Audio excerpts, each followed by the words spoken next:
Bonjour à tous, bonjour à toutes, bienvenue pour ce temps du mot du pasteur. Salut tous aujourd'hui pour ce temps et pour ce moment. Donc nous sommes connectés avec nos frères et sœurs. Donc nous saluons notre sœur Anita, la sœur Anise, Anthony, Claire, Claudel, Katia, Lydie, Jean-Claude, Patience. Donc soyez vraiment les bienvenus. Et par la grâce de Dieu, d'autres personnes vont nous rejoindre. Et aujourd'hui, nous nous attendons encore une fois au Seigneur. Nous sommes toujours accompagnés de Bérénice. Bonjour tout le monde, bonjour à tous. Amen. Bonjour aussi de Carole qui est avec nous. Bonjour tout le monde. Mais la régie, il faut montrer Carole, il faut montrer Bérénice. Oh là là. Et nous avons aujourd'hui avec nous Yann qui est avec nous. Donc on va passer un excellent moment dans la présence de Dieu. Donc on va commencer avec un chant que vous ne connaissez peut-être pas, mais il est simple. Il dit simplement que Dieu est au centre de toutes choses. Et au centre de tout ce que nous vivons, celui qu'on doit voir, c'est le Seigneur. La Bible nous dit qu'on doit garder les yeux fixés sur Jésus-Christ. Donc peu importe ce par quoi vous passez, les moments dans lesquels vous êtes, bons ou mauvais, on regarde toujours à Jésus. Et c'est lui que nous voyons. C'est lui qui est le soutien, qui est celui qui est l'appui, mais il est celui aussi à qui nous adressons des actions de grâce quand tout va bien. Alors, là où nous sommes, commençons à exalter notre Seigneur, commençons à élever la voix. On peut le faire en intelligence ou par l'esprit. Mais l'essentiel ce midi, mon frère, ma soeur, c'est qu'au milieu de ce que tu vis, ce que tu regardes véritablement à Jésus, tu regardes véritablement au Seigneur. Tu es notre Dieu, nous nous tournons vers toi et nous regardons à toi. Nos regards se tournent vers toi. Mais au cœur de ce que nous vivons, c'est toi qu'on veut voir. Au cœur de ce que nous expérimentons, c'est toi qu'on veut voir. Seigneur, merci. Reçois ce chant comme une prière, comme une supplication qui vient de notre cœur. Car c'est toi que nous voulons voir. C'est toi que je veux. Disons au centre de toutes choses. Au centre de toutes choses, c'est toi que je vois. C'est toi que je vois. Au centre de toutes choses, c'est toi que je vois. C'est toi que je vois. Oui, au centre de toutes choses, que ce soit dans la tempête, Au centre de que ce toutes soit dans le désert, choses, c'est toi que je vois. oui, c'est toi. C'est toi que je vois. Que ce soit dans l'abondance, que ce soit dans l'opulence, Seigneur, c'est toi que je désire voir. C'est toi que je vois. oui, c'est toi. C'est toi que je vois. Dis-le avec nous, mon frère, ma soeur, au centre. Au centre de toutes choses, C'est toi, que je vois. oui, c'est toi. C'est toi que je vois. Disons-le encore, au centre de toutes choses, oui, oui. Au centre de toutes choses, C'est toi, que je vois. oui, c'est toi. C'est toi que je vois. On va dire qu'il y a une puissance en ton nom. Oui, il y a une puissance dans le nom de Jésus. Il y a une puissance en ton nom. Des miracles se font en ton nom, Seigneur. Oh oui, notre Dieu. Les miracles se font en ton nom. Et quand j'élève ma voix en louange, Quand je lève ma voix en louange, c'est toi. que je vois. Oui, c'est toi. C'est toi que Disons encore, il y a la puissance en ton nom. Il y a la puissance en ton nom, oui, Seigneur. Oui, notre Dieu. une puissance en ton nom. Des miracles se font en ton nom. Les miracles se font en ton nom. Quand j'élève ma voix en louange, Quand je lève ma voix en louange, c'est toi. que je vois. Oui, c'est toi. C'est toi que je vois. Lève ta main et dis, il y a une puissance en ton nom, oui. Il y a une puissance en ton Oh, nom. si des miracles se font. Les miracles se font en ton Et nom. quand j'élève ma voix, Quand je lève ma voix en louange, c'est toi. c'est toi que je vois. Oui, c'est toi. C'est toi que je vois. On va lui dire, oh, il est le plus grand, il est le plus grand, oui. Tu es plus grand que le plus grand. Tu es plus fort. Tu es plus fort, Ah oui, plus fort que je le vous l'assure. plus fort. Il est plus Tu es haut, plus haut que le plus haut. il Tu est meilleur.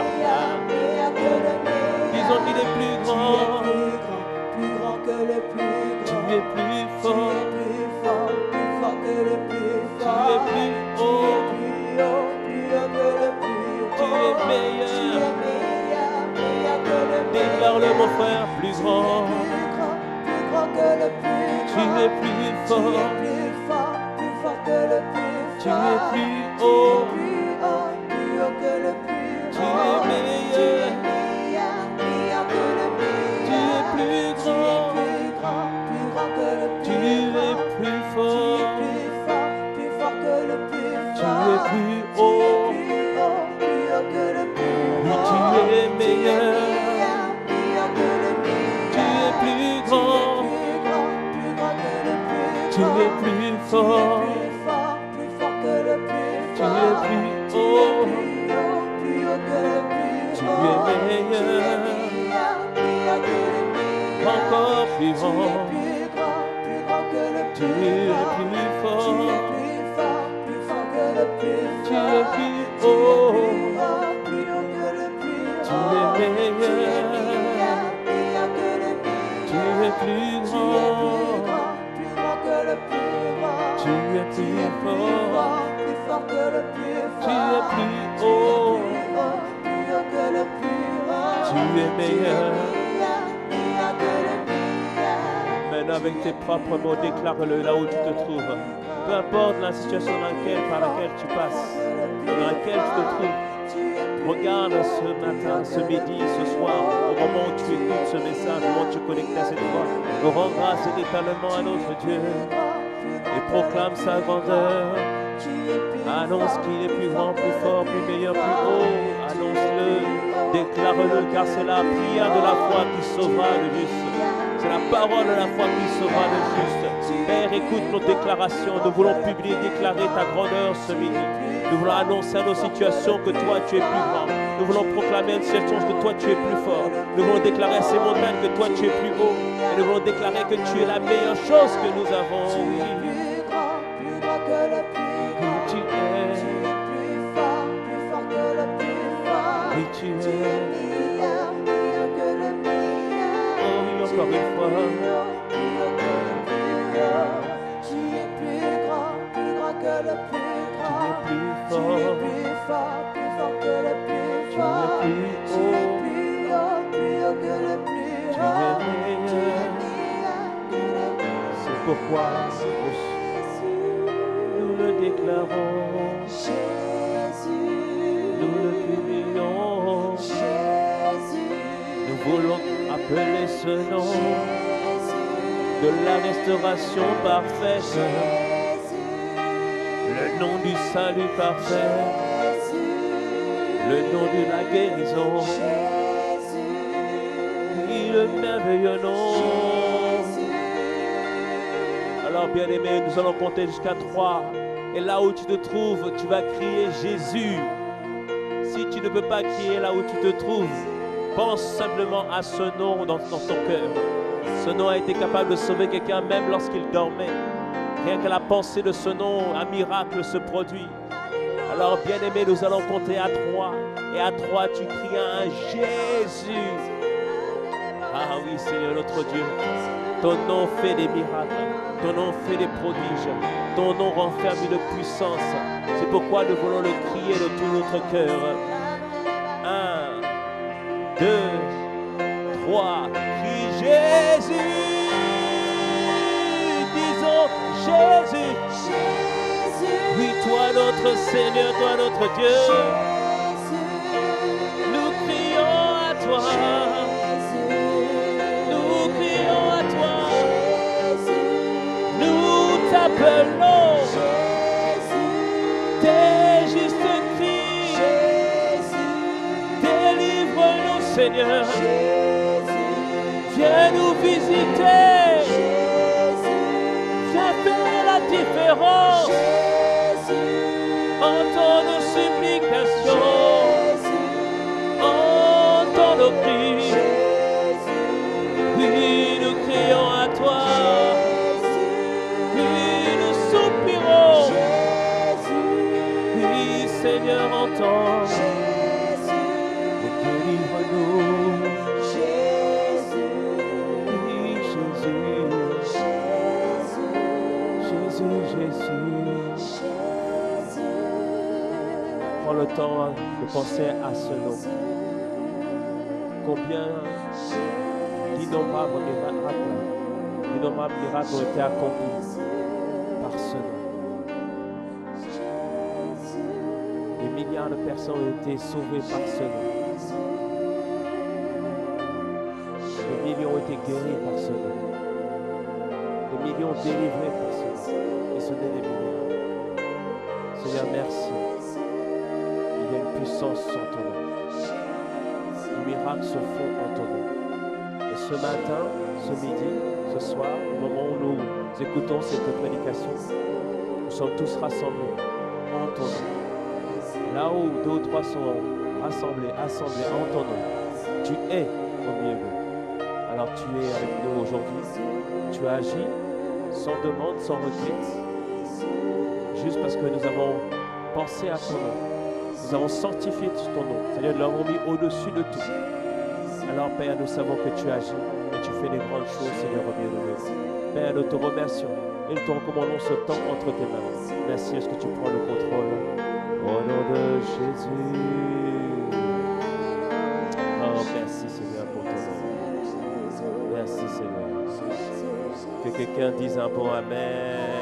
Amen, Amen, Amen, Amen. Amen.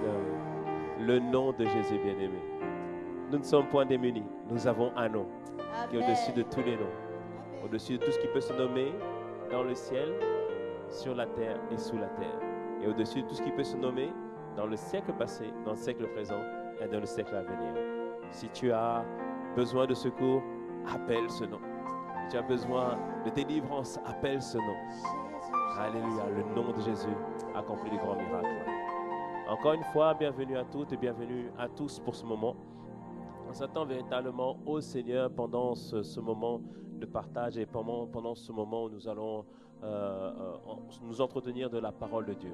Et je prie que pendant ce temps, que tu pries aussi pour moi, afin que je puisse donner la parole telle que Dieu l'a prévue. Alléluia. Et nous sommes toujours dans la même thématique. Pourquoi devons-nous prier et ne pas nous relâcher? Alléluia. Et pour illustrer ce que nous disons, nous allons d'abord entendre un témoignage et ensuite nous allons aller sur la parole. Écoutez bien ce que le Seigneur est en train de faire au milieu de nous. À vous la régie. Bonsoir. Le Saint-Esprit me met à cœur de témoigner de ce que Dieu a fait lors de la veillée de vendredi. Mais avant, j'ai envie de dire à quelqu'un qui prie dans le secret depuis plusieurs semaines, plusieurs mois, plusieurs années, quelqu'un qui intercède pour le salut de sa famille, ne te décourage pas. Dieu entend et il répondra. Et il a répondu pour moi, il répondra pour toi, assurément. Vendredi, je suis venue avec des attentes, non pas pour moi spécialement, particulièrement pour mon frère. Parce que cet été, je suis partie en Martinique et mon frère a donné sa vie à Christ, contrairement aux années précédentes où il me disait, je suis pas prêt, on verra, peut-être, enfin, c'était le moment que Dieu avait choisi. Et nous sommes partis à l'église le premier dimanche et s'en est suivi plusieurs dimanches où il était présent. Et de plus, il devançait l'aurore. Il se levait à 4 heures du matin pour prier. Et le soir, souvent, il avait des versets, Dieu lui parlait. Il avait un cahier, il écrivait, il lisait sa Bible. Enfin, la relation qu'il avait créée avec le Seigneur en peu de temps m'avait vraiment épatée. Et je me souviens, il m'avait dit, tu te rends compte, j'ai 54 ans et c'est maintenant que je connais ce Dieu. Et ça m'avait fait rire parce que les années précédentes, c'était tellement compliqué de le convaincre. Je rends grâce vraiment au Seigneur. Et je suis rentrée. Et il y a 2 semaines, mon frère m'envoie un message avec un verset, Exode 10:10. Il me dit, j'ai reçu ça, je comprends pas. Et je regarde, je lis, j'essaye de comprendre et je lui réponds, Dieu t'appelle à le servir et il te prévient d'un danger. Mais ce matin-là, particulièrement, il était un peu fâché contre une personne avec qui il travaillait. Je précise, un travail au noir avec une personne qui lui avait fait faux bond. Et donc, il était dans la colère. Et je lui avais déjà dit que Dieu ne t'appelle pas à faire du travail au noir. Tout ce qui est noir, caché, c'est dans les ténèbres. Dieu, il veut les choses qui soient à la lumière. Dieu t'appelle à avoir une vraie situation, un vrai travail. On sert un grand Dieu. Il faut pas se limiter. On en avait parlé. Il m'avait dit, oui, oui, t'inquiète, je termine ça et après j'arrête. Et ce matin-là, lorsqu'il a reçu ce verset et que je lui ai donné la parole, il n'en a pas pris garde parce que peut-être trop jeune dans la foi, il n'avait pas vu que vraiment que Dieu l'avait prévenu d'un danger. Effectivement, ce danger est arrivé puisque à la fin de sa journée, il tombe d'un toit et sa cheville, il se casse la cheville et il subit une intervention très lourde avec beaucoup de souffrance. Et aujourd'hui, il est dans un fauteuil. Et comme je dis, vraiment, ça a été une grosse attaque parce que le diable s'est attaqué à sa cheville et au point où, effectivement, il ne peut que se déplacer en fauteuil roulant. Il peut très, très peu se déplacer avec des béquilles parce qu'il a vraiment mal. Et lorsque je suis arrivée dans cette veillée vendredi, j'ai posé des questions au Seigneur par rapport à ça. J'ai pas compris pourquoi cette attaque, elle était si violente. Lui qui commençait à peine à construire sa relation avec le Seigneur. Je craignais que sa foi euh, défaille en fait.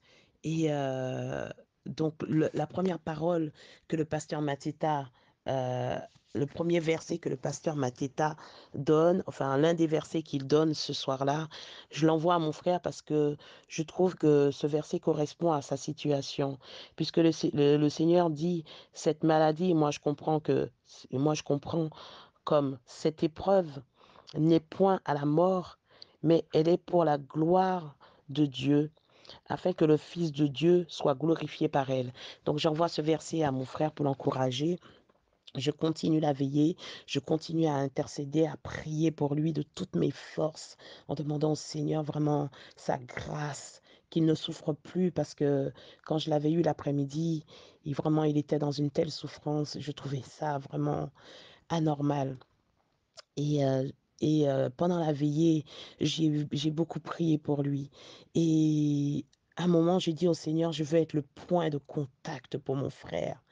Et à ce moment-là, le pasteur, il dit que plusieurs seront revêtus d'un manteau prophétique. Et c'est à ce moment-là, je sens tout mon corps trembler, je me retrouve par terre.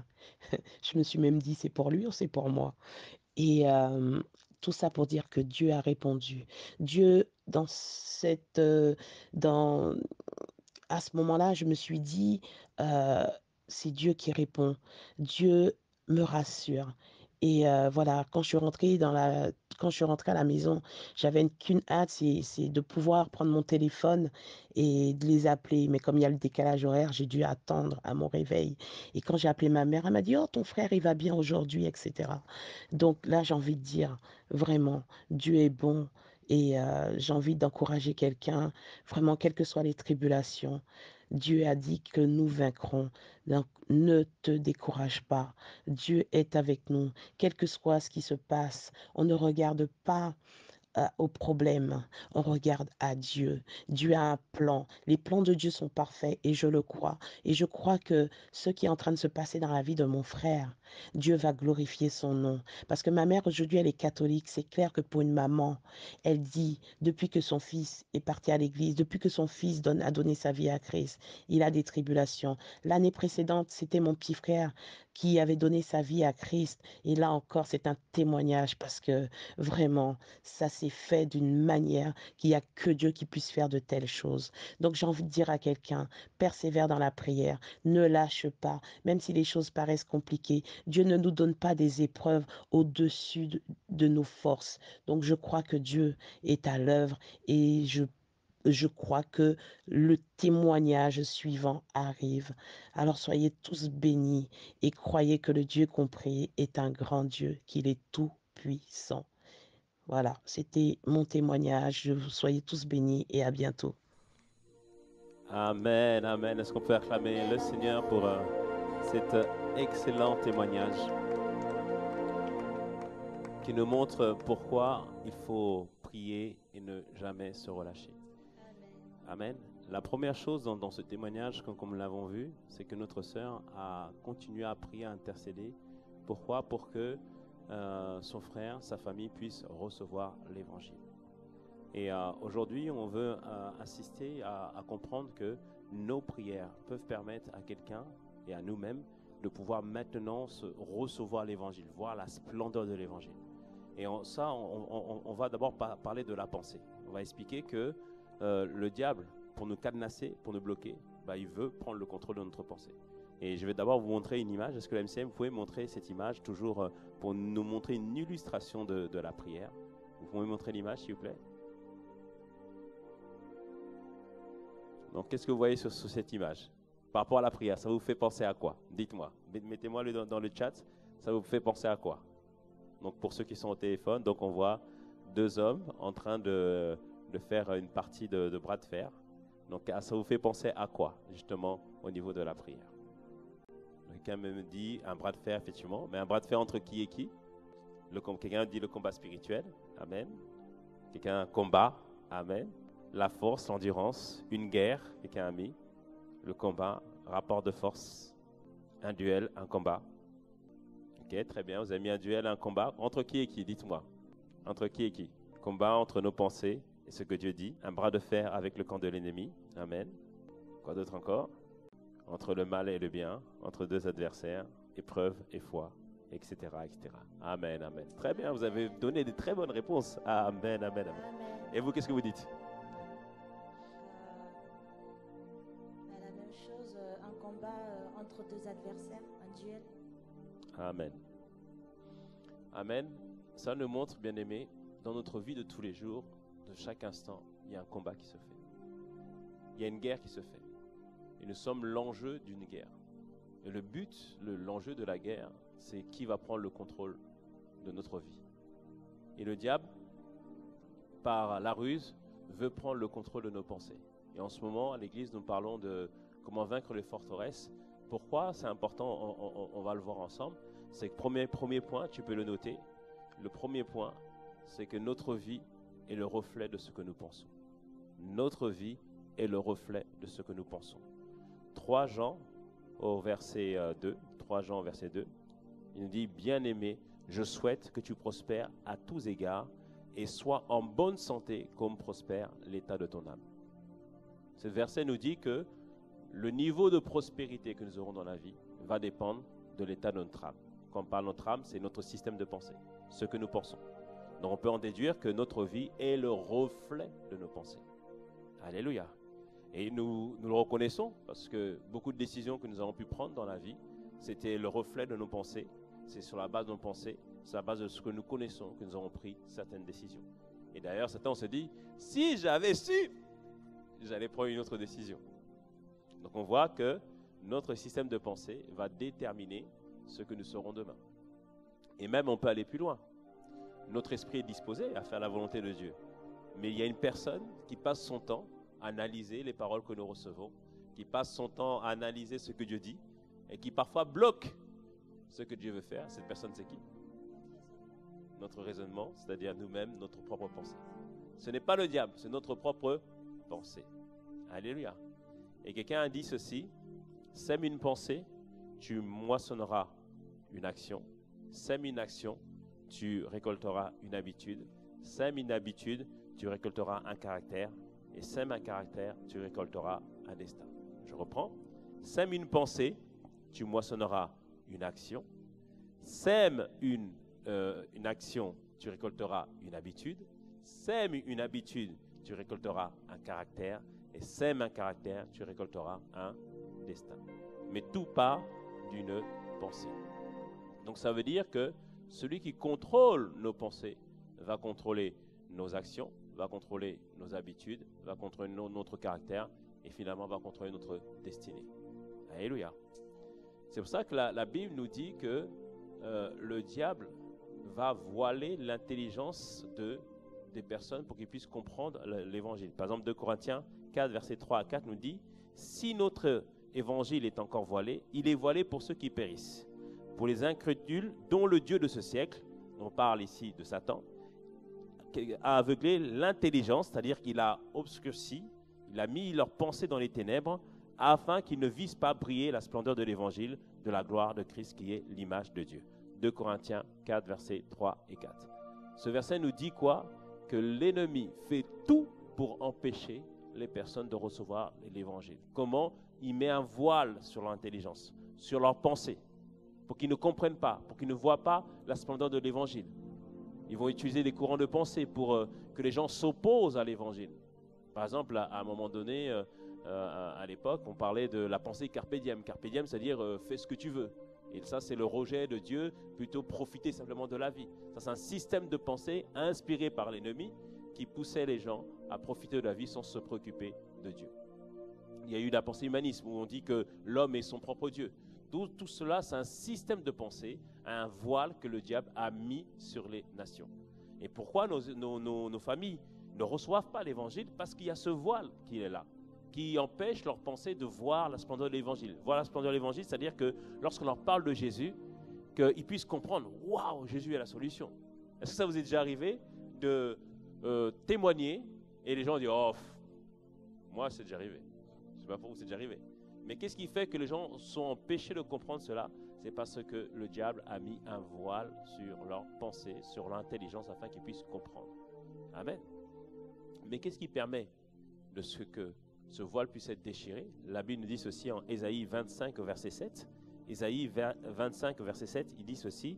Et sur cette montagne, donc quelle montagne parle? La montagne sainte. Il parle les moments où tu vas rencontrer Dieu, les moments de prière. Il dit sur cette montagne, il anéantit le voile qui voile tous les peuples, la couverture qui couvre toutes les nations. Donc il dit ici qu'il y a un voile sur tous les peuples qui les empêche de recevoir l'évangile, sur nos familles qui les empêche de comprendre l'évangile. Ça aveugle toutes les nations, mais il a dit que ce voile est anéanti lorsque tu vas sur la montagne, c'est-à-dire la rencontre avec Dieu, dans les temps de prière, dans les temps d'intercession ou dans des temps comme cela, le mot du pasteur, ou le temps de veiller comme ça a été témoigné. Et quand on prie, bien-aimé, Dieu anéantit le voile. Alléluia. C'est ce qui s'est passé pour notre sœur. Elle priait pour son frère. Son frère disait, oh, demain plus tard j'irai à l'évangile, comme ils disent là-bas. Plus tard j'irai à l'église. C'est pas pour maintenant. Oh, je ne suis pas intéressé. Mais à force qu'elle vienne devant Dieu, déjà elle demande pardon pour son frère, pour sa famille, parce que peut-être il a blasphémé, peut-être il a rejeté Dieu. C'est-à-dire qu'on vient demander, Seigneur, pardonne sa folie. Et à chaque fois qu'on demande au Seigneur d'intervenir et d'agir, qu'est-ce qui se passe? Le voile est en train de se déchirer et le bras de fer contre l'ennemi par rapport à ta famille, tu es en train de le remporter. Amen. Je tiens à préciser dans la photo qu'on a vue tout à l'heure, la personne, ce n'est pas le diable et Dieu. Non, non, c'est le diable et toi. C'est le diable et moi. Parce qu'il n'y a pas photo, il n'y a pas match. Si c'était Dieu, Dieu allait l'écraser. Alléluia, Dieu allait l'écraser. Mais c'est nous qui sommes là. C'est à nous de prier. C'est à nous d'avoir l'attitude de foi pour faire en sorte que le bras de fer contre l'ennemi puisse maintenant être renversé. C'est ce qu'a fait cette sœur. Elle a prié, elle a intercédé, elle a demandé à Dieu d'étendre sa main. Et bien aimé, Dieu gagne toujours, Dieu toujours finit par le faire. Le voile finit toujours par être déchiré. Comme elle a dit, ne te décourage pas, continue à prier, continue à intercéder. Dieu va agir, Dieu va faire son œuvre. Ah, bien-aimé, tu seras comme moi, tu seras comme ma soeur, comme mon autre soeur. Nous allons célébrer Dieu parce que notre famille sera gagnée par à Jésus dans le nom puissant de Jésus. Pourvu qu'on continue à prier. Amen. Pourquoi, bien-aimé, on doit prier, on doit intercéder? Parce que plus on prie, plus l'atmosphère est en train de changer. plus l'atmosphère autour de nous est propice à recevoir l'évangile. Le Proverbe 11, verset 11 nous dit que la ville s'élève par la bénédiction des justes. Proverbe 11, verset 11. C'est-à-dire que quand on proclame des bonnes choses sur la ville, lorsqu'on déclare des prières sur la ville s'élève. C'est-à-dire que le mal s'en va, la dépression s'en va. Alléluia, l'atmosphère est en train de changer. Mais ils disent aussi que, mais elle est renversée par la bouche des méchants. Parce qu'il y a des méchants. Il y a des gens qui font des incantations, des gens qui profèrent des malédictions. Mais lorsque nous, on se lève le matin pour prier, pour intercéder, on est en train de renverser la situation et le bras de fer contre les sortilèges, les malédictions, nous sommes en train de le remporter dans le nom puissant de Jésus. Dis-moi un bon amen à cela. Dis-moi un bon amen. Alléluia. Alors le matin, quand tu te lèves pour prier, ne fais pas attention. Tu as l'impression qu'il ne se passe rien dans l'atmosphère spirituelle, mais il y a un bras de fer qui est en train de se faire. Les choses sont en train de changer, l'évangile est en train d'être propagé. Dans ta ville, une nouvelle atmosphère est en train de se faire. Oh bien-aimés, nous verrons le salut de nos villes, nous verrons le salut de nos familles et nous verrons le salut de la nation parce qu'on ne va point se relâcher dans la prière, on va continuer à intercéder et à prier. Amen. Alléluia. Amen. Amen. Le but, quand on prie, bien-aimés, ça permet à Dieu d'anéantir ce voile. Et les gens maintenant sont capables de recevoir l'évangile. Les personnes sont propices à recevoir l'évangile. Pourquoi? Parce que la pensée n'est plus cadenassée par toutes sortes de raisonnements.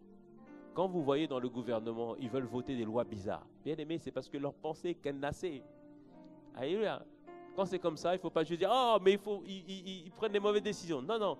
Tu vas devant le Seigneur, tu pries, tu intercèdes pour la nation et Dieu va étendre sa main et ils vont prendre des décisions qui vont nous permettre de vivre une vie agréable, comme nous dit la parole dans Timothée. Amen. Mais ça, par la prière, bien-aimé. Il ne faut jamais se relâcher. Si on se relâche, c'est l'ennemi qui remporte le bras de fer. Et le voile continue à être étendu. Mais si on continue, 1 jour, 2 jours, 3 jours, 1 mois, 2 mois, 3 mois, 6 mois, 1 année, 3 années, 10 ans, bien-aimé, continue à intercéder. Continue à intercéder. Dieu va agir et Dieu va le faire dans le nom puissant de Jésus. Au temps marqué par Dieu, au temps où le voile sera complètement déchiré, Dieu va se révéler à eux et ils verront la splendeur de l'évangile. Amen. Amen, amen, amen, amen. Amen. C'est ce qui se passe lorsqu'on prie. Mais comme on a vu, le frère de notre sœur, il a reçu l'évangile, il a avancé, il a commencé à prier, il a commencé à avoir des révélations avec le Seigneur. Mais à un moment donné, Dieu l'a averti, donc Exode 10.10, Exode 10.10 où c'est Pharaon, je vais vous le lire pour vous, Exode 10.10 pour bien comprendre de quoi il s'agit. Donc Dieu avait averti notre frère. Tu peux le lire si tu l'as. Exode 10.10. Pharaon leur dit, que l'Éternel soit avec vous, tout comme je vais vous laisser aller, vous et vos enfants. Prenez garde car le malheur est devant vous. Amen. Donc on voit dans ce passage, Pharaon disait au peuple de partir, mais il dit à la fin, prenez garde car le malheur est devant vous. Et Dieu, quand tu nous parles, en fait, tu nous parles par la parole, et on doit aussi avoir l'interprétation de ce qu'il dit. Et là, la sœur, elle avait bien discerné, elle dit attention, il y a un malheur qui arrive. Attention, tu dois faire attention à toi. Mais le frère n'a pas su discerner, et malheureusement, il y a un accident qui est arrivé. Alléluia. Et on doit comprendre que lorsqu'on donne notre vie à Dieu, l'ennemi va aussi nous maintenir toujours prisonniers dans certaines choses. Comment il le fait? Par des forteresses. Les forteresses, c'est un système de raisonnement. C'est-à-dire qu'il veut qu'on garde les mêmes habitudes. Il veut qu'on reste dans les mêmes choses. Et dans cette saison, Dieu veut qu'on soit complètement délivrés et que nous puissions vivre tout ce qu'il a prévu pour nous. C'est pour ça que le Seigneur est en train de nous enseigner sur les forteresses. Donc retenez bien ceci, une forteresse, c'est un système de raisonnement qui vise à quoi? À nous maintenir dans le même système de pensée qu'on était auparavant. Et je vais vous donner une image d'une forteresse, une forteresse naturelle. Donc une forteresse naturelle, ça visait toujours deux objectifs. Première chose, protéger les occupants des attaques extérieures. la forteresse, justement, c'est quelque chose où il y avait des grands remparts. Le but, c'était de protéger les personnes qui étaient à l'intérieur. Alléluia. Et une forteresse, c'est une tour forte dans laquelle on peut se réfugier pour être gardé. Une forteresse aussi, le but, c'était que c'était aménagé de manière qu'on puisse prendre soin des personnes pendant plusieurs mois. Et même, il y a des forteresses où on pouvait abriter 5000 personnes, 6000 personnes. Tellement elles étaient gigantesques, tellement elles étaient grandes. Donc tout était fait pour que celui ou celle qui rentrait dans la forteresse puisse être protégé, puisse être gardé. Ça, c'est dans le naturel. On se dit, c'est une bonne chose. Même la Bible nous dit que Dieu est une tour forte. C'est une bonne chose. Mais les forteresses dont nous parlons, les raisonnements dont nous parlons, ce sont un système de pensée que le diable a bâti en nous pour faire quoi? Pour garder et protéger ce qu'il nous a volé. Alléluia. Par exemple, on l'a vu dans le message de dimanche, le Seigneur, au travers du pasteur Yvan dans son message, il a donné ce témoignage d'un frère qui entendait une voix qui lui disait, en fait, lui, il ne se rendait pas compte, à chaque fois, il rentrait dans une relation avec quelqu'un, et au bout d'un moment, il s'arrêtait. Au bout d'un moment, il ne voulait plus se marier.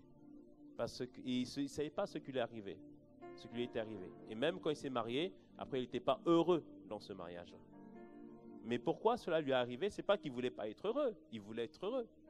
Mais il y avait un système de pensée en lui qui lui avait dit « tu ne seras pas heureux ». Et c'était dû au fait de son parcours familial. Sa mère était décédée très jeune, il n'avait pas reçu l'amour d'une mère, et il y avait une voix qui lui avait dit « tu ne pourras pas être heureux, tu ne pourras jamais être heureux, tu ne pourras jamais aimer une femme ».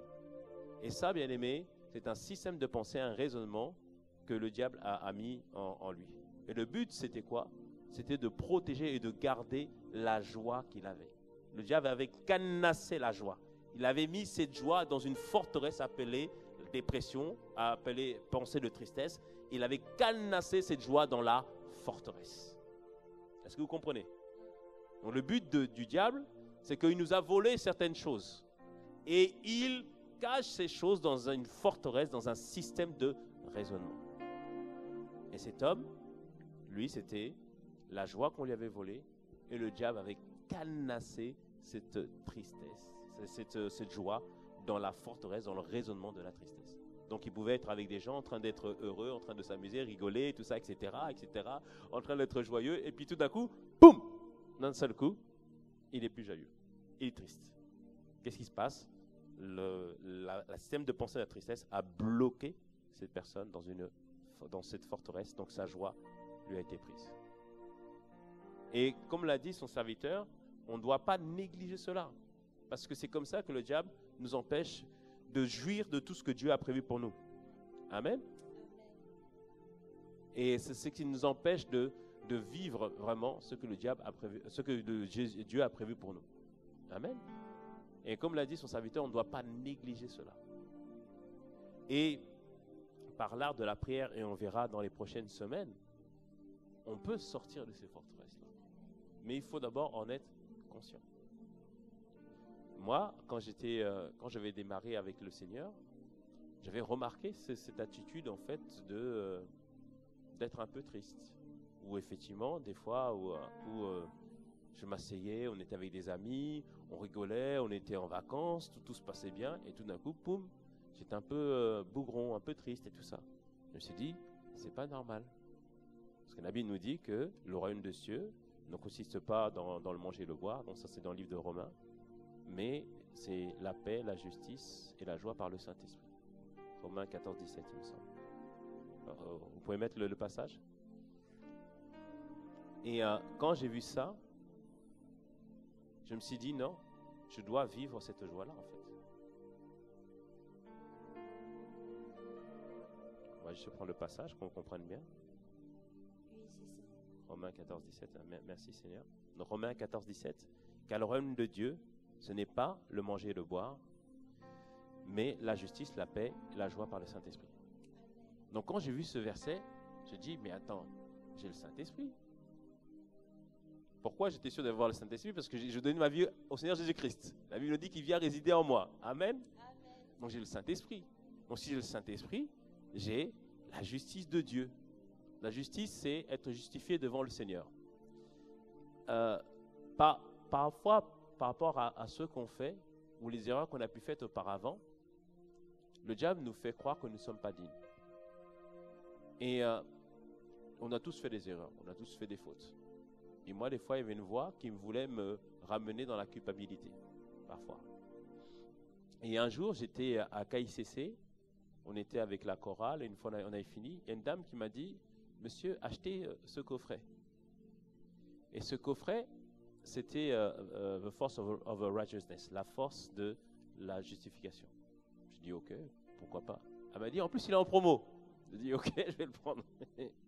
Donc, j'ai pris ce coffret du pasteur Mathieu sur la justification. Et quand j'ai écouté ce coffret, une lumière s'est allumée en moi sur la justice de Dieu. Dans ce coffret, il expliquait, sur le livre de Romains, qu'on n'est pas justifié par nos actes, mais on est justifié par le sang de l'agneau. Alléluia.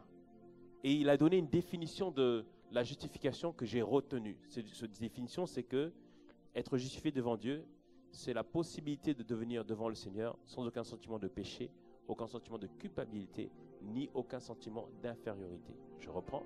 Être justifié devant Dieu, c'est venir devant le Seigneur sans aucun sentiment de péché, aucun sentiment de culpabilité, aucun sentiment d'infériorité. Et quand il a dit cela, lorsque j'ai entendu cette parole, ça a brisé toute forteresse de culpabilité en moi. Ah non, non, non. Ça a brisé toute forme de culpabilité en moi. Là, la forteresse de la culpabilité a explosé. Amen. Que cette forteresse soit brisée en toi dans le nom de Jésus. Amen. Alléluia. Ah, on ne doit pas marcher dans la culpabilité. La justice de Dieu, c'est pour nous. Mais le diable, parfois, il prive plusieurs de cette grâce d'être justifié. Comment? Avec un système de raisonnement qui nous fait croire qu'on n'est pas digne. Alors que Christ a dit dans le livre de Colossiens qu'il a brisé, il a anéanti, il a jeté toutes les ordonnances, tout ce qui nous condamnait. Alléluia. Les ordonnances qui nous condamnaient. Tout a été jeté. Alléluia. Tout a été cloué à la croix. Amen. Donc par une parole, un message, la forteresse a été brisée. Alléluia. Après, il parle de la paix. Donc quand on est justifié, on a facilement la paix avec Dieu. Mais il me manquait la joie. Et il y avait toujours cette pensée qui revenait en moi.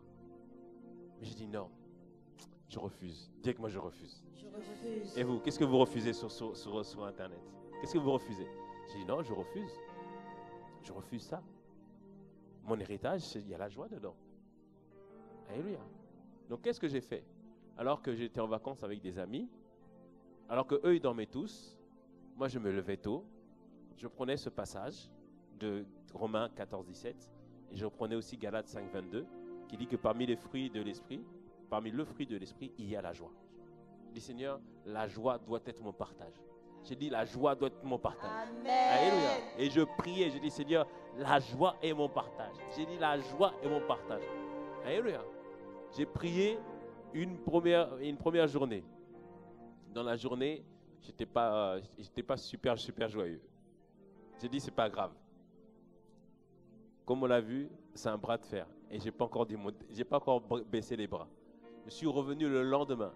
Pareil, avant que tout le monde se réveille, j'étais avec ma Bible, je priais, je dis Seigneur, non, la joie doit être mon partage. Je ne dois pas être dans cet état de tristesse et tout ça, etc. Amen. Troisième jour, pareil, je suis venu prier devant le Seigneur pour dire Seigneur, non, la joie doit être mon partage. Amen.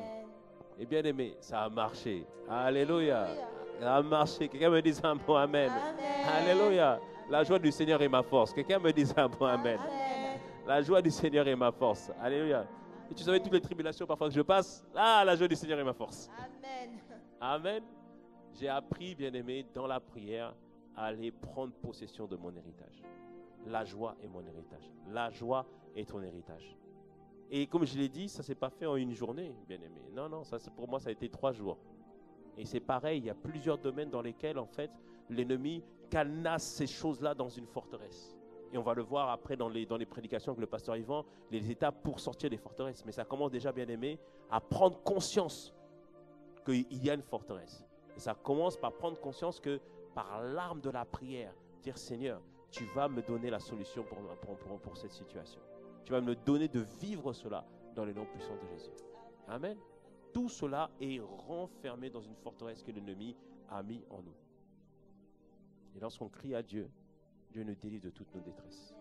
Lorsqu'on crie au Seigneur, il nous donne les instructions, il nous donne la voie qui convient pour que nous puissions être libérés de cela. Moi, pour la culpabilité, ça a été un message. La lumière est venue. Là, j'ai juste dit Amen, c'est parti direct. La joie, j'ai dû aller prier. Amen. Et dans les prochaines semaines, par la grâce de Dieu, le Seigneur va enseigner au travers de son serviteur les clés pour sortir, et puis on reviendra, nous aussi, sur certaines clés pour sortir des forteresses. Mais bien aimé, ça commence d'abord par ça. D'abord, la première chose, est-ce que tu as foi que tu peux vivre l'ensemble de l'héritage que Dieu a prévu pour toi? Oui, amen. Ah, là, tu dois dire oui, je crois. Oui, je crois. Ah oui, hein. Comprendre que tout ce que Christ a fait à la croix, tout ce que Christ nous a acquis à la croix, on peut le vivre. La joie, la paix, la prospérité divine, la santé divine, l'intimité avec Dieu, la communion avec Dieu, toutes ces choses, nous pouvons le vivre. Et ne laissons point les voix en nous faire croire que ce n'est pas possible. Quand tu entends une voix, comme l'a dit son serviteur dimanche, quand tu entends une voix qui te dit quelque chose qui est contraire à la parole de Dieu, bien aimé, c'est une forteresse qui va être bâtie. Quand c'est comme ça, lève-toi dans la prière, refuse cette forteresse, proclame la parole de Dieu, annonce la parole de Dieu. Et on l'a dit dans le verset de Ésaïe, Ésaïe 25, verset 7, il dit, sur cette montagne, dans la prière, dans l'intercession, il anéantit le voile qui couvre tous les peuples. Il va anéantir le voile qui voulait couvrir ta vie. Il va anéantir cette forteresse qui bloquait ta vie. Amen. Alléluia. Amen. Et ce que j'aime dans ce qu'a dit notre sœur, dans l'encouragement qu'elle nous donne à la fin, elle dit, ne vous relâchez pas. Ne baissez pas les bras. Continuez à prier. Continuez à intercéder. Que ce soit pour votre famille, que ce soit pour vous-même. Tant que Dieu l'a dit, bien aimé, c'est que c'est possible. Tant que Dieu l'a promis, c'est que c'est réalisable. Amen. Alléluia. Et on doit tous être décidés. Ah, on va vivre ce que Dieu a prévu pour nous. On va vivre tout ce que Dieu a prévu pour nous. Amen. C'est pour ça, bien aimé, ne te relâche pas. Continue à prier, continue à intercéder. Dieu va donner la solution, Dieu va donner la voie, soit au travers d'une prédication, soit au travers d'un moment comme ça. Peut-être que ça se fera d'un coup. Ou rappelle-toi ce qu'on a dit aussi, la libération avec Dieu est toujours progressive. Les choses vont se faire petit à petit, mais les choses vont se faire dans le nom puissant de Jésus. Les choses vont se faire au nom de Jésus. Alors dans ce bras de fer avec l'ennemi, ne baisse pas les bras mon frère, ne baisse pas les bras ma soeur. Tu vas gagner. Alléluia. Nous allons gagner. Amen, amen, amen, amen. Amen. Remettez l'image s'il vous plaît du bras de fer. Quelqu'un me dira, mais pasteur, j'ai pas des biscottos comme le monsieur. J'ai pas cette force-là. Non, parfois on n'a pas cette force-là. Mais c'est pour ça que on est une assemblée. C'est pour ça qu'on joint nos foi ensemble. C'est pour ça qu'on prie ensemble. C'est pour ça que j'appelle mon frère, j'appelle ma soeur pour qu'on puisse prier ensemble. Il y a des combats que tu ne peux pas remporter tout seul. C'est pour ça que Dieu te place dans une église, c'est pour ça que Dieu te place dans une assemblée sous une couverture spirituelle, afin que la force que tu as n'est parfois pas suffisante, mais la force de la famille spirituelle avec toi va faire toute la différence. Amen. C'est pour ça que la sœur, elle a très bien fait de venir à la veillée. Parce qu'elle avait besoin du dépôt de foi, dépôt de puissance qu'il y avait dans cette veillée-là. Et bien aimé, parfois, on a besoin de ce renfort. Pas parfois, souvent, on a besoin de ce renfort. Amen. Donc, ne ratez pas les temps de prière dans vos assemblées. Ne ratez pas les temps où Dieu nous convoque dans la prière. Que ce soit dans le jeûne et prière, ou que ce soit dans les veillées, ou dans les moments simples, habituels de prière. C'est une convocation de la part de Dieu. Et à chaque fois, le psaume 133 nous dit qu'il est doux et agréable pour les frères de demeurer ensemble, car c'est là qu'il envoie sa bénédiction. Alléluia. C'est dans ces moments-là. Souvent, on pense qu'on parle de la communion fraternelle. Moi, je ne pense pas qu'on parle de la communion fraternelle seulement. On parle des moments où toute l'Église vient prier ensemble et s'attendre à Dieu. Ah, c'est là qu'il envoie la bénédiction. Amen. C'est là qu'il envoie la bénédiction. Quand tous ensemble, on est rassemblés dans le même lieu. La Bible nous dit dans le livre des Actes à plusieurs reprises, tous rassemblés dans le même lieu, ils priaient et Dieu a déversé le Saint-Esprit. Tous rassemblés dans le même lieu et Dieu a fait trembler le lieu où ils étaient et ils furent tous remplis du Saint-Esprit. Alléluia. C'est ça que Dieu fait. Et nous sommes rassemblés dans le même lieu aujourd'hui. On est rassemblés dans le même lieu aujourd'hui. Peut-être pas le même lieu physique, mais le même lieu spirituel. Alléluia. Bien-aimé, tu n'as pas vu que je suis assis à côté de toi? Tu n'as pas vu que je suis juste en face de toi? C'est ça. C'est la dimension spirituelle. Alors, bien-aimé, là où tu es, tu vas élever la voix et tu vas véritablement regarder au Seigneur aujourd'hui, comme on l'a dit.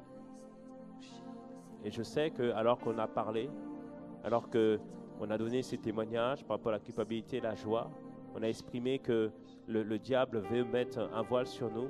Je sais que il y a des pensées qui sont venues. Il y a une révélation qui s'est faite. Alors bien-aimé, élève la voix. Et tu remercies le Seigneur parce qu'il ne t'a pas laissé ignorant sur ces choses, il ne t'a pas laissé ignorant sur ces choses.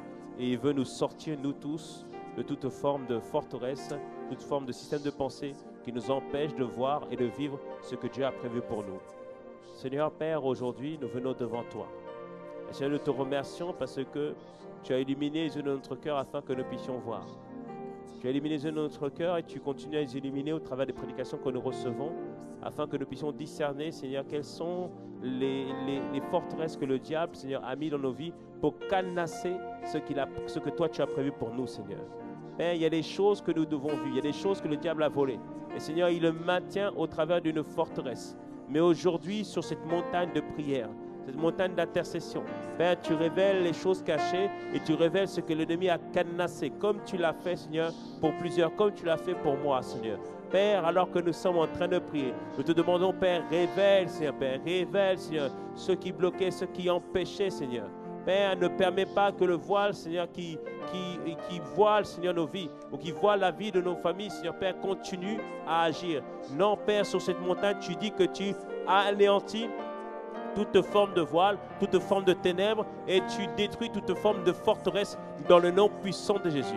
Oh Père notre Dieu, nous sommes tous rassemblés ensemble, Seigneur, dans le même lieu. Alors Père, merci pour le renfort que tu donnes à mon frère, le renfort que tu donnes à ma soeur. Et alors que nous sommes en train de prier, tu révèles les choses cachées et tu anéantis, Seigneur, tu brises, Seigneur, toute forme de forteresse.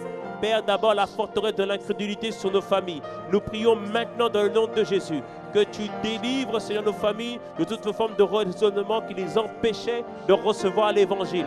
Père, que maintenant, dans le nom de Jésus, alors que nous sommes tous en train de prier, dans le même accord, nous te demandons, Père, sauve nos familles dans le nom de Jésus. Père, étends ta main, enlève ce voile qui empêche nos familles de recevoir l'évangile dans le nom puissant de Jésus.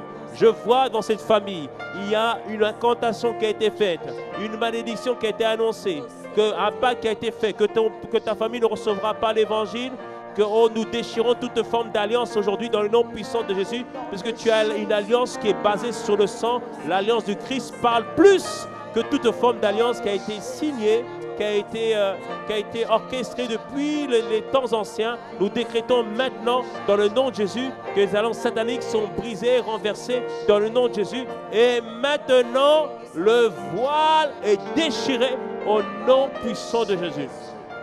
Je vois dans cette famille, il y a un voile d'incrédulité parce que vous êtes basé beaucoup sur les études, sur les diplômes, sur la connaissance et cela empêche l'évangile de rentrer dans votre famille. Aujourd'hui, alors que nous sommes en train de prier, ce voile d'incrédulité se déchire dans le nom de Jésus. Les voiles, les raisonnements se déchirent. Père, déchire ce voile et l'orgueil, Seigneur Père, basé sur l'accomplissement, sur les diplômes, que maintenant, Seigneur Père, ce système de pensée soit enlevé dans cette famille, dans le nom puissant de Jésus. Père, que ta main soit étendue au nom de Jésus.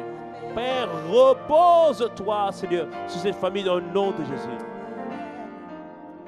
Et Père, nous prions que dans les prochaines semaines, à mesure que nous allons avancer sur cette parole, sur les forteresses, Père, nous prions que toute forme de raisonnement qui n'est pas de toi, toute forme de forteresse qui a été mise en nous, dont nous étions conscients ou non conscients, Père, dans le nom de Jésus, que ces forteresses soient renversées dans le nom puissant de Jésus.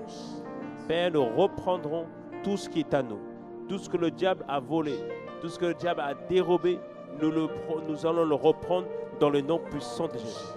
Déjà ce midi, on a repris le salut de notre famille.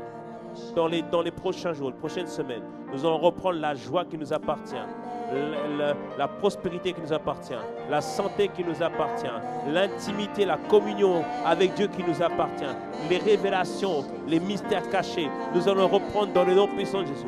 Notre intelligence, notre capacité de raisonnement, la sagesse, nous allons le reprendre dans le nom puissant de Jésus. Père, c'est le temps maintenant que ces forteresses soient abattues définitivement dans le nom puissant de Jésus. Père Seigneur, entends nos prières, exauce-les, puisqu'elles sont faites selon ta volonté. Alors, bien-aimés, comme on l'a dit, la première forteresse, c'est la forteresse de l'incrédulité qui doit être renversée. Le voile qui empêche quelqu'un de recevoir l'évangile. Alors que nous avons prié, toi qui ne connais pas Christ, ce midi, ou alors que tu es en train d'écouter ce message à nouveau sur YouTube, un voile se déchire. Et maintenant, la connaissance de Jésus-Christ arrive à toi. Il frappe à la porte de ton cœur. Et aujourd'hui, il t'exhorte à le recevoir. Et je vais t'inviter à faire cette prière avec nous. Seigneur Jésus, aujourd'hui, je te reçois en tant que Seigneur et Sauveur. Je reconnais que j'ai besoin de toi. Merci, car tu déchires ce voile qui m'empêchait de te connaître. Et aujourd'hui, je te reçois et je suis né. Je suis né de nouveau. Amen. Si vous avez fait cette prière, vous êtes sauvés. Vous êtes transportés du royaume des ténèbres vers son admirable lumière. Et aujourd'hui, je prie pour vous que la grâce de Dieu soit avec vous, c'est-à-dire sa capacité, qui vous fasse grandir, qui vous fasse évoluer et qui vous fasse progresser. Vous allez devenir un véritable disciple de Jésus. Seigneur, nous te remercions pour tous ceux qui ont fait cette prière. Si vous faites cette prière, il y a un numéro qui s'affiche dans le chat ou sur l'écran. Envoyez le mot salut à ce numéro. Nous allons prendre contact avec vous et nous allons vous aider à grandir et à évoluer avec le Seigneur. Et pour tous ceux qui étaient connectés avec nous aujourd'hui, nous rentrons dans une saison où toutes les forteresses seront abattues par la grâce de Dieu et nous allons vivre l'héritage que Dieu a promis pour nous. Alors, ayez foi, continuez à prier, soyons déterminés et tous ensemble, à la fin de cette année, avant la fin de cette année, nous allons célébrer le Seigneur comme jamais, nous allons louer comme jamais, parce que Dieu aura fait des grands miracles et des grands prodiges pour nous. Alors, si tu le reçois, tu peux dire un bon Amen ou écrire sur le chat un bon Amen, Amen, Amen, Amen, Amen. Waouh! Que le nom du Seigneur soit béni. Alléluia. Amen.